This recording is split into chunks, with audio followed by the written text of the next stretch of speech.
रामजीलाल सुमन के बयान को लेकर देश में सियासत पूरी तरह से गर्मा चुकी है। उनके घर के बाहर विरोध प्रदर्शन भी हुआ। उनका आरोप है कि तोड़फोड़ भी उनके घर में की गई और इसको लेकर सियासत, चूंकि राणा सांगा को लेकर जो बयान दिया उस पर सियासत गर्मा चुकी है। इस वक्त हमारे साथ रामजीलाल सुमन जी जुड़ चुके हैं, राज्यसभा सांसद हैं।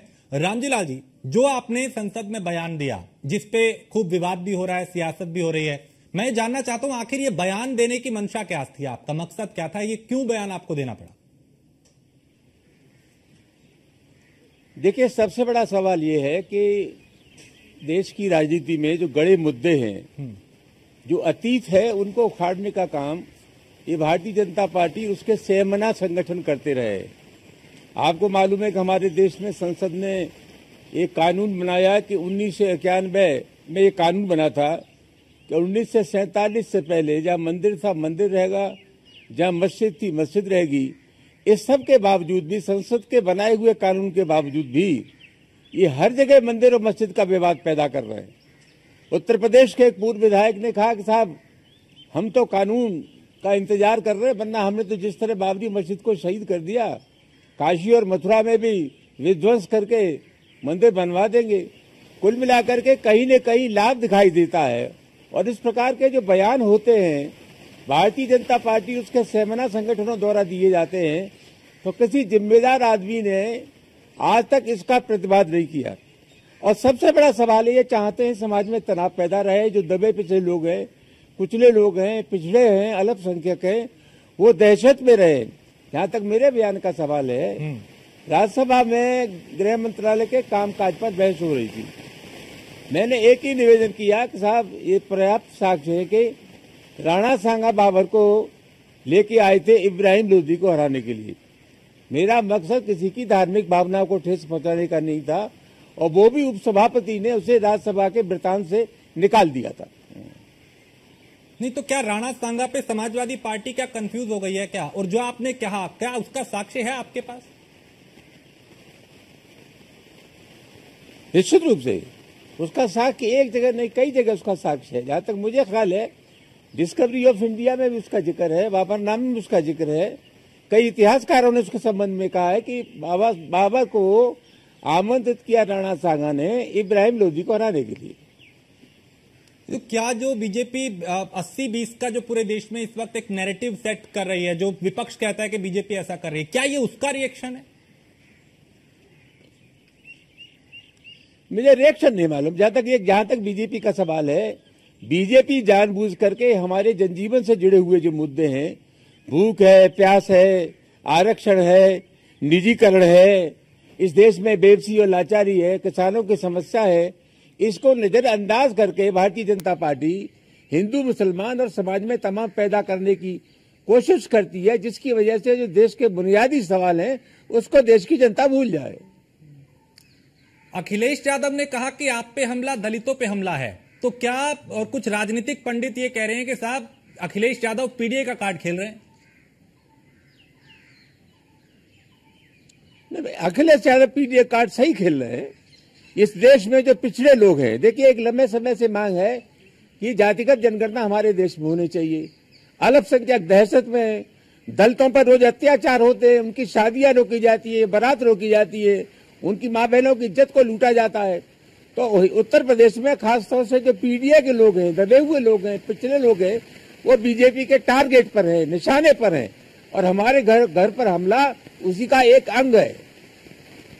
तो इस हमले पे आप क्या कहेंगे? जो आपके घर पे हमला हुआ, करणी सेना के लोग, कार्यकर्ता बुलडोजर लेके पहुंच गए, वहां तोड़फोड़ की तस्वीरें भी सामने आई, इस पर आप क्या कहेंगे? देखिए, मेरा कहना यह है कि एक लंबे समय से, ये 21 मार्च को राज्यसभा में इस पर चर्चा हुई थी गृह मंत्रालय के कामकाज पे। बराबर थोड़े बहुत दिनों कुछ थोड़ा, फिर बाद में बराबर लोग हमारा विरोध करते रहे, ध्वंस देते रहे। और ये जो हमला हुआ है कल, इसकी बाकायदा घोषणा की थी जिन लोगों ने हमला किया, जो अवांछनीय तत्व थे, उन्होंने ऐलान किया। और मुझे अफसोस इस बात का है कि 6 थाना क्षेत्रों से निकल करके ये बुलडोजर हमारे घर पर पहुंच गया। कहीं लचर व्यवस्था रही है, और उसके चलते ये हुआ कि हमारे घर पे जो हमारी गाड़ियां थी, उनके अलावा और गाड़ियां थी, वो तोड़ी गई, फर्नीचर तोड़ा गया, गिलास तोड़े गए, कुर्सियां तोड़ी गई, तो कुल मिलाकर के हमारे घर का गेट छोड़ा गया। ये जो हमारे घर पे कातिलाना हमला हुआ, पुलिस अगर व्यवस्था लचर न होती तो उसको रोका जा सकता था, और ये हमला सोची समझी राजनीति का एक हिस्सा था। क्या आपको नहीं लगता आपने बयान देके गलत किया, या अभी क्या स्टैंड है आपका इस बयान पे? क्या आपको लगता है कि खेद प्रकट करना चाहिए विवाद पे ताकि विराम लग जाए? खेद प्रकट करने का जहां तक विराम लगवाने का सवाल है, मैं साफ दिमाग का आदमी हूं। मैं हर समय चाहता हूं सामाजिक सौहार्द कायम रहे, लेकिन ये ऐतिहासिक सत्य है कि बाबर राणा सांगा के बुलावे पर हिंदुस्तान में आया था। ये सर्वमान्य सत्य है, और ये जो मेरा बयान था मैं समझता हूं बिल्कुल न्याय संगत है, सही है। नहीं तो आपको नहीं लगता इस पे करणी सेना, कल को कोई और दूसरा संगठन, भारतीय जनता पार्टी, चारों तरफ से आप घिरेंगे? ना सिर्फ आप बल्कि पूरी पार्टी पे सवाल उठेंगे, वो घेरे जाएंगे? नहीं, घेरना तो उनका अपना फर्ज है। मैं राजनीति में हूं, और मैं राजनीति में एक विचारधारा से राजनीति में हूं। मैं सब लोगों को संतुष्ट नहीं कर सकता। मेरा जो फर्ज है, मेरा जो धर्म है, मेरा जो दायित्व है, जो पॉलिटिकल लाइन है, जिस लाइन की वजह से, जिस विचार की वजह से मैं समाजवादी आंदोलन में शामिल हुआ,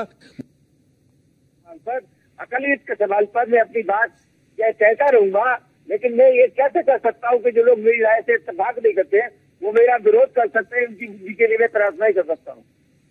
नहीं तो चूंकि रामजी लाल जी, अखिलेश यादव, चूंकि बीजेपी इतिहास के कई पन्ने पलट रही है, अखिलेश यादव ये कहते रहे अक्सर कई मंचों पे हमने सुना, तो क्या इतिहास का ये पन्ना पलट के आपने खोल के उसी का क्या रिएक्शन दिया है? क्या ये तो समझा जाएगा कि अगर बीजेपी इतिहास को खंगाल रही है यहाँ ऐसा जी देखिए, मैं आपसे, देखिए मेरी बात ये है सीधी सीधी, ये इतिहास के पन्नों को पलटने काम कौन कर रहा है, मुझे आप बताइए। मेरा अपना मानना है कि हिंदू मुस्लिम अगर एकता कहीं जिंदी है तो इन दरगाहों पर है। अजमेर शरीफ की दरगाह है, वहां हिंदुओं की संख्या ज्यादा है मुसलमानों से ज्यादा जाने वालों की श्रद्धा है हिंदुओं की। कुल मिलाकर के हमारे देश की जो गौरवमयी परंपरा है, हम साथ साथ रहे। अभी होली का त्योहार था, हिंदुस्तान में एक मुसलमान ने ये नहीं कहा कि हम इस त्योहार का विरोध करते। दो विधायकों ने कहा कि कुछ जिनको रंग पसंद नहीं है वो घरों में कैद हो जाएं। एक मंत्री ने कहा जिनको रंग पसंद नहीं है वो पाकिस्तान चले जाएं। इस प्रकार के बयान जो देने से समाज में भाईचारा खत्म होता है। देखिए, एक नया उदाहरण है, कुंभ के मेले में जो भगदड़ मची, लोग मरे, कुछ लोग परेशान हुए, उन परेशान लोगों को संरक्षण देने का काम मुसलमानों ने किया था। तो ये हमारे जो ये रिश्ते हैं आपस के, ये रिश्ते सामान्य रहने चाहिए, ठीक रहने चाहिए। और मेरा आरोप है कि भारतीय जनता पार्टी जानबूझ करके उत्तर प्रदेश में तनाव पैदा करना चाहती है, इन रिश्तों को खराब करना चाहती है। लेकिन योगी आदित्यनाथ ने कल ही कहा कि मुसलमान देश में सुरक्षित है, तो हिंदू परिवारों के बीच में एक परिवार अगर मुस्लिम है तो वो भी सुरक्षित है, जबकि विपक्ष नैरेटिव सेट दूसरा करता है। योगी आदित्यनाथ जी की मुसलमानों को प्रसन्न रखने की परिभाषा कोई दूसरी होगी। कुल मिलाकर के हिंदुस्तान का मुसलमान जितना दहशत में है, उत्तर प्रदेश का मुसलमान जितना दहशत में है, इतनी दहशत में कभी नहीं रहा। रोज उसकी नीयत पर शक किया जाता है। मैंने ये भी तो कहा था भाई ये दौर बंद होना चाहिए। हिंदुस्तान का इतिहास गवाह है कि जब कभी भी इस देश की इज्जत दांव पर लगी है, और हिंदुस्तान का राष्ट्रीय आंदोलन का इतिहास कि मुसलमानों ने बराबर इस देश की मिट्टी के लिए लहू बहाया है, उनकी नीयत पर शक मत करिए। रोज उनकी नीयत पर शक किया जाता है। हिंदुस्तान का जो मुसलमान है वो बाबर को अपना आदर्श नहीं मानता, रोज उससे कहा जाता है इनमें बाबर का डीएनए है। हिंदुस्तान का मुसलमान मोहम्मद साहब को अपना आदर्श मानता है। सूफी और संतों की जो परंपरा है उसको ऊपर चलता है। तो हम लोग रोज क्यों कहते हैं कि बाबर में, मुसलमानों में बाबर का डीएनए? ये इस पर कहीं विराम लगना चाहिए। और हिंदुस्तान को स्वस्थ बनाना है तो उसकी शुरुआत भारतीय जनता पार्टी के लोगों को करनी पड़ेगी। क्योंकि रामजी लाल जी, आप चूंकि कहते हैं कि सपा तो मुद्दों की बात करती है, रोजगार की और तमाम दूसरे मुद्दों की, लेकिन जब आप इस तरह के ऐतिहासिक जो गड़े मुर्दे हैं उनको उखाड़ के आप जब एक नया विवाद पैदा कर देते हैं, तो आपको नहीं लगता कि आप भी उसी ट्रैक पे जा रहे हैं जहां बीजेपी को आप कहते हैं कि वो है? मेरा मकसद कोई तनाव पैदा करने का नहीं था। मैं समाजवादी आंदोलन का कार्यकर्ता हूं, और जब मैं राजनीति में दाखिल हुआ तो सर्वधर्म समभाव, सभी धर्मों का इज्जत, प्यार और मोहब्बत, ये मेरी राजनीति के मुद्दे भी रहे और जीने के मुद्दे भी रहे। मेरी भावना किसी को हाथ करने की नहीं थी। तो अभी चूंकि कई संगठन ऐसे हैं, कई लोग ऐसे हैं जो कह रहे हैं कि उनकी भावनाएं आहत हुई हैं, उनको ठेस पहुंची है आपके बयान से, उन्हें लेके क्या कहेंगे आप? मैं जो लोग इस तरह की बातें कर रहे हैं, जनतंत्र में विरोध करने का इतना तरीका है, गांधी जी का तरीका है, असहमति का तरीका है, लेकिन जो लोग इस तरह की बात कर रहे हैं, जिन्होंने हमारे घर पर हमला किया, ये तो अराजक लोग हैं। इनका कानून व्यवस्था में कोई विश्वास ही नहीं है। ये तो जंगल राज है। ये कानून को मानने वाले लोग ही नहीं है। अगर किसी को मेरा विरोध करना है तो हमारे देश में विरोध करने का जो जनतांत्रिक तरीका है उसका इस्तेमाल करना चाहिए। और आगे आपको नहीं लगता ये विरोध और बढ़ेगा तो अपनी सुरक्षा को लेकर आप कितने चिंतित हैं? या कोई कदम ऐसा उठाया गया जिससे आपकी सुरक्षा सुनिश्चित हो पाए? मैं अभी सुबह के समय राज्यसभा के सभापति और देश के उपराष्ट्रपति श्री धनखड़ जी से मिला था। उपराष्ट्रपति श्री धनखड़ जी से मिला था और मैंने उन्हें पूरी स्थिति से अवगत कराया है। उनसे आग्रह किया है कि मेरे परिवार की मेरी सुरक्षा सुनिश्चित की जाए। मैं आज उनसे मिला था और उन्होंने आश्वस्त किया है कि हम सकारात्मक कार्रवाई करेंगे। लेकिन रामजी सुमन जी, चूंकि आपने तो बयान दे दिया, अब विवाद भी हो रहा है, सियासत भी हो रही है। भारतीय जनता पार्टी के बड़े नेता ये कह रहे हैं कि आप लोग ना तो सनातन का सम्मान करते हैं, ना ही आप महापुरुषों का सम्मान करते हैं। सनातन को भी अपमानित करते हैं और महापुरुषों को भी अपमानित करते हैं। हम सबसे ज्यादा महापुरुषों की इज्जत करते हैं। हिंदुस्तान के राष्ट्रीय आंदोलन में जो लोग जेल गए, मैं उनको सलाम करता हूं। क्या आप चाहते हैं वो गद्दार जिन्होंने 1942 के आंदोलन में अंग्रेजों का साथ दिया, उनको भी महामंडित करें? मैं सही को सही कहूंगा, गलत को गलत कहूंगा। इस देश की मिट्टी के लिए जिन लोगों ने अपना खून बहाया है, हम उनको सलाम करते हैं। जिन्होंने गद्दारी की है, उनकी हम निंदा करते हैं। अभी क्या स्टैंड आपका आज के इस विवाद के बाद, इस हंगामे के बाद, इस जो आपके घर पे हुआ उसके बाद, क्या अब भी आप अपने बयान पे कायम हैं या आपको लगता है कि नहीं, कुछ बदलाव होना चाहिए, कुछ विवाद को खत्म करने के लिए कुछ किया जाए? देखिए, ये जनतंत्र है। हमारे साथ जो कुछ हुआ है, हमारे घर पे जो कुछ हुआ है, हमारी कोशिश होगी कि इस पे कार्रवाई की जाए। अगर इस पे ढिलाई बरती जाती है तो फिर आंदोलन के अलावा हमारे पास कोई विकल्प नहीं। जहां तक मेरे बयान का सवाल है, मैंने पहले भी कहा, फिर कहना चाहता हूं, मेरा मकसद किसी की धार्मिक भावनाओं को या जातिगत भावनाओं को ठेस पहुंचाने का नहीं था। एक छोटे से ऐतिहासिक संदर्भ का मैंने जिक्र किया। तो रामजी लाल जी, अभी क्या मैसेज आप देना चाहेंगे? क्योंकि विवाद तो बढ़ रहा है, आपके घर हमला हो गया तो कल को कुछ और अप्रिय घटना भी हो सकती है। क्या मैसेज आप देंगे? क्योंकि कुछ पार्टी बीजेपी के लोग ये कह रहे हैं कि ये तो विवादों में आने के लिए, सुर्खियों में आने के लिए इस तरह के बयान सपा के नेता देते हैं ताकि उनको भी कोई सुने और जाने और देखे। हम किसी विवाद में आने के लिए इस तरह के बयान नहीं देते। हिंदुस्तान के जो असली मुद्दे हैं उनसे हटने के लिए बीजेपी के लोग सामाजिक तनाव पैदा करने की कोशिश करते हैं। देश में दलितों के साथ नाइंसाफी न हो, उनको समान अधिकार मिले, आरक्षण की व्यवस्था हो। ये सरकार बहुत तेजी के साथ निजीकरण कर रही है, इस पर विराम लगे। अकलियों में जो दहशत है वो बंद हो। हिंदुस्तान में जाति जनगणना हो जिसकी वजह से हर वर्ग को उसके अनुपात से उसके साथ इंसाफ हो। ये हमारे राजनीति के मुद्दे हैं। समाज को तोड़ना और धर्म के नाम पर नफरत पैदा करना, ये एजेंडा भारतीय जनता पार्टी का है। समाजवादी पार्टी का एजेंडा हो ही नहीं सकता।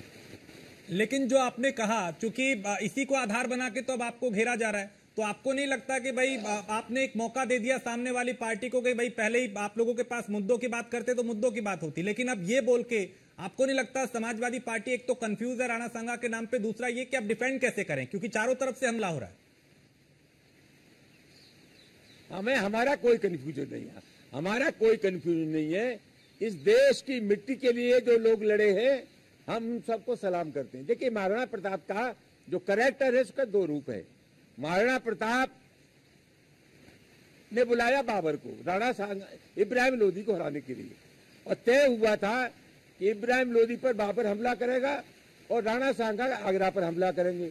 जब बात नहीं बनी तो राणा सांगा और बाबर का युद्ध हुआ फतेहपुर सिकरी खान बाग के मैदान में। बाबर लड़ा, बहादुरी से हारा, लेकिन मेरा मकसद किसी बहादुर व्यक्ति के खिलाफ कोई प्रतिकूल टिप्पणी करने का नहीं था। इस देश की मिट्टी के लिए जिन लोगों ने लहू बहाया है वो सब सम्मान के पात्र हैं। देश के राष्ट्रीय आंदोलन में हिंदू, मुस्लिम, सिख, ईसाई सब लोगों ने गांधी के नेतृत्व में कौम बनाई थी। मैं उनको सलाम करता हूं और मैं फिर कहना चाहता हूं, हम प्यार और मोहब्बत से रहें। मेरा मकसद न तो किसी की धार्मिक भावनाओं को ठेस पहुंचाने का था, न किसी की जातिगत भावना को ठेस पहुंचाने का। लेकिन ये बात रामजी लाल जी करणी सेना को कैसे समझाएंगे?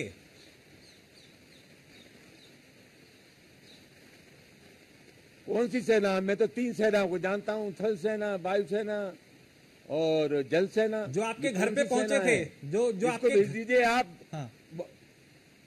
इनको मेरा उनसे आग्रह है कि मेरे घर पे पहुंचने के साथ साथ ये सीमा पर और चले जाएं। किसी सीमा की, किसी सेना की जरूरत नहीं है। कुछ अवांछनीय तत्व इस देश का माहौल खराब करना चाहते हैं, इसके अलावा इनका और कोई मतलब नहीं है। आप कुछ कहना चाहते हैं न्यूज़ 1 इंडिया के माध्यम से, चूंकि आपका विरोध चारों तरफ हो रहा है, हमले भी हो रहे हैं, सुरक्षा का विषय भी है, आप कोई मैसेज देना चाहें या अपने बयान पे किसी तरह का खेद या विराम लगाना चाहें ताकि ये विवाद बंद हो? खेद प्रकट करने का कोई सवाल नहीं है।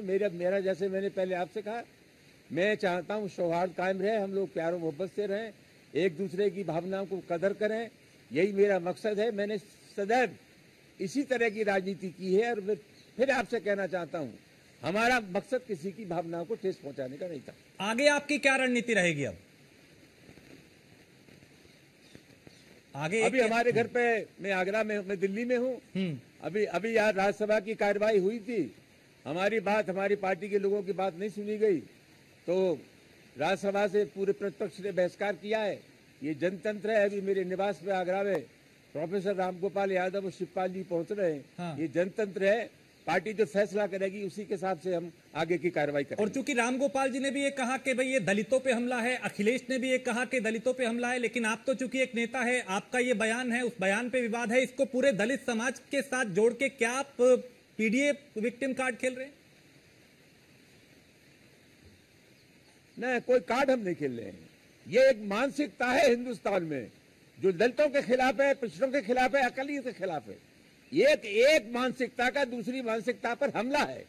ये दबे पिसे जो लोग हैं, दलित हैं, शोषित हैं, पीड़ित हैं, ये उनके साथ किसी भी कीमत पर इंसाफ नहीं करना चाहते। ये बहुत साफ है। और ये मैं कहना चाहूंगा कि ये मनोवृत्ति का हमला है, सोच का हमला है, संस्कृति का हमला है। तो चूंकि राजनीतिक पंडित ये भी कह रहे हैं सुमन जी, समाजवादी पार्टी सिलेक्टिव राजनीति करती है सिलेक्टिव मुद्दों पे। ऐसा कुछ नहीं है, मैंने आपको बता दिया। हम मुद्दों पर आधारित राजनीति करते हैं। ये जाति और धर्म हमारे एजेंडे में नहीं है। समाज के उपेक्षित वर्गों को, जो अंतिम छोर पर खड़ा हुआ व्यक्ति है, उसके साथ इंसाफ कैसे हो, यही डॉक्टर लोहिया चाहते थे, यही मुलायम सिंह यादव जिन्हें हम नेताजी कहते हैं वो चाहते हैं। उनके बाद पार्टी के राष्ट्रीय अध्यक्ष अखिलेश यादव जी भी इसी नीति पर काम कर रहे हैं। तो क्या ये समाज को खुश करने के लिए आपने ऐसा बयान दिया, और क्या इसका सपा को नुकसान ज्यादा होगा या आपको लगता है नहीं इसका तो फायदा होगा, एक वर्ग विशेष खुश हो जाएगा? कभी कभी सही बात लोगों को कड़वी लगती है। मुझे जो अच्छा लगा मैंने कहा, और मैं समझता हूं यही पार्टी का स्टैंड है, यही पार्टी की नीति है कि इस देश में 80-85% लोग जिनको अधिकारों से वंचित रखा गया है, उनके साथ इंसाफ हो। यही विनम्र प्रयास रहता है समाजवादी पार्टी का, और हम उसी को आगे बढ़ा रहे हैं। तो ऐसे में अब ये माना जाए कि अभी पार्टी के बड़े नेता बैठ के आगे की रणनीति तय करेंगे। आपने कहा रामगोपाल जी भी आ रहे हैं, तमाम बड़े नेता आ रहे हैं, आगे कैसे डिफेंड करेंगे, कैसे इस पे आपका रणनीति रहेगी, आगे चर्चा का विषय है ये। रामजी लाल सुमन समाजवादी पार्टी का कार्यकर्ता है। हम पार्टी की नीति के बारे में तय करने वाले अकेले नहीं है। पार्टी की राष्ट्रीय कार्यकारिणी है, पार्टी का राष्ट्रीय नेतृत्व है। अखिलेश यादव पार्टी के राष्ट्रीय अध्यक्ष है। ये जो कल हमारे घर पे हमला हुआ है, इसमें अगर प्रशासन कार्रवाई नहीं करता है तो अखिलेश यादव के नेतृत्व में जनतंत्र में संघर्ष करने के जो हमारे पास हथियार हैं, उन सब हथियारों का इस्तेमाल करेंगे। लोगों के खिलाफ कार्रवाई हो और भविष्य में इस हादसे की घटनाओं की पुनरावृत्ति न हो, ये काम समाजवादी पार्टी करेगी। रामजी जी, चूंकि कल जिन्होंने हमला किया था आप पे, कल उन्हें छोड़ दिया गया, मुख्यमंत्री भी आगरा में थे, इस पर कुछ कहेंगे? और लगता है कई जगह जो घटनाएं हुई है उसी जगह हुई है कि मुख्यमंत्री उस शहर में रहते हैं, हुई है जब मुख्यमंत्री उस शहर में रहते हैं। मैं कुछ नहीं कहना चाहता, सिर्फ इतनी कहना चाहता हूं कि कुछ लचर व्यवस्था रही, प्रशासन उन तत्वों के खिलाफ कठोर कार्रवाई करे, वरना समाजवादी पार्टी की मजबूरी होगी कि हम लोग संघर्ष करें। चलिए, बहुत शुक्रिया। Ramjilal Suman ji, news one India से बात करने के लिए, हमें वक्त देने के लिए और बेबाकी से सवालों का जवाब देने के लिए। तो आपने सुना रामजीलाल सुमन को, जिन्होंने कहा कि मैं अपने बयान पे कायम हूं, अपना स्टैंड मेरा आज भी वही है जो कल था, ना खेद प्रकट करूंगा, ना माफी मांगूंगा, और तमाम सवालों के बेबाकी से उन्होंने जवाब भी दिए। उन्होंने कहा कि आने वाले वक्त में और रणनीति बनाएंगे, बड़े नेताओं के साथ आज बैठक है और आगे क्या स्टैंड रहेगा इस पर आगे बात करेंगे।